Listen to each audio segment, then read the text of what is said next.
अतिशय दुःखदायक घटना आहे. खरं म्हणजे लोकांना कधी कधी धीर निघत नाही. थोडस अंतर जास्त कापावं लागेल म्हणून चुकीच्या दिशेने गाडी चालवण्याचे झालेले परिणाम आहेत. खरं म्हणजे ती वाळूने भरलेला कंटेनर त्या अंगावर पडल्यानंतर ऑन द स्पॉट 11 लोकांचं निधन झालं आणि येता येता 2 लोक गेले.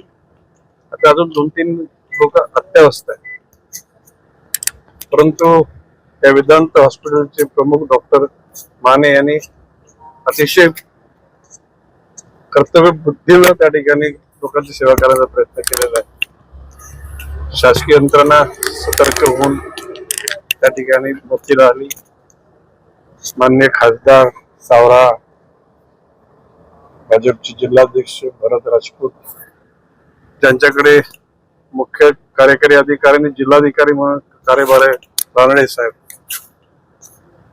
आपले नितीन देशमुख साहेब SP आणि सर्वच यंत्रणा सक्रिय झाली आणि लोकांना मदत करण्याचा प्रयत्न केलेला आहे.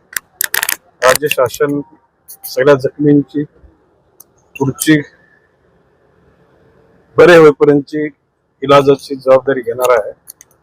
माननीय मुख्यमंत्र्यांनी ट्विट केलेलं आहे. मृतांच्या नातेवाईकांना 5 लाख रुपये देण्याचं त्यांनी घोषित केलं. म्हणजे असे अपघात घडू नये त्याच्यासाठी दक्षता घेण्याची गरज आहे. आणि प्रत्येक वेळेला DPDCच्या वेळेला किंवा डिझास्टर मॅनेजमेंटची चर्चा होते त्यावेळेला हा विषय येतो. भविष्य काळामध्ये जास्त काळजी घेण्यात येईल.